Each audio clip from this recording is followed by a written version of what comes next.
plus why the clock is ticking at the Vancouver film race. Each team in the 24-hour contest had exactly 24 hours to shoot and edit their films. Shouldn't you be watching some Star Trek marathons, nerdlinger? Pound it, boys. Explosion.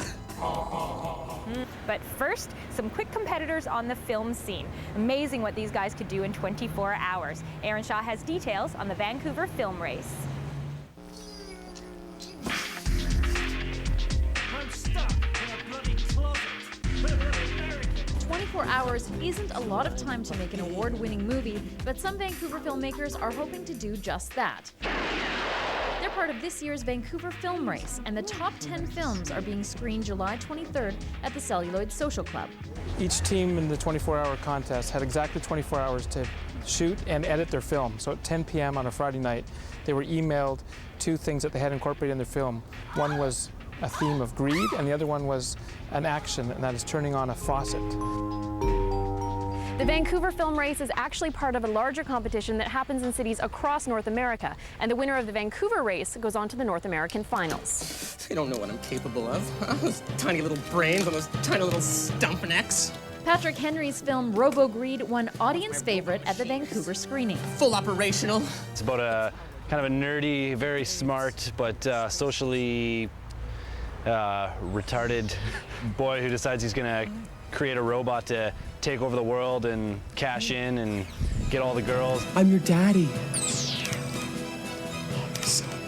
The robot doesn't really want to help him out and decides he's going to take over, I don't know, pretty much everything, take all his money, and just moves out and tries to move on to bigger and better things. And get my space house. Oh yeah, and by the way, Father, Star Wars sucks.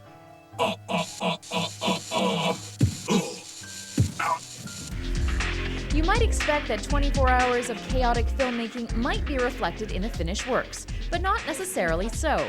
There can be sort of a frenetic energy from behind the scenes when they're trying to get it together, but that doesn't always show up on screen. Some of the films are very subdued and moody. Hemorrhage.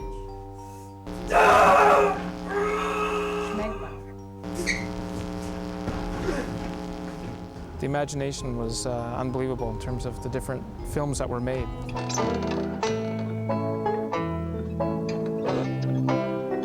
And perhaps most importantly, 24-hour film challenges are a good exercise.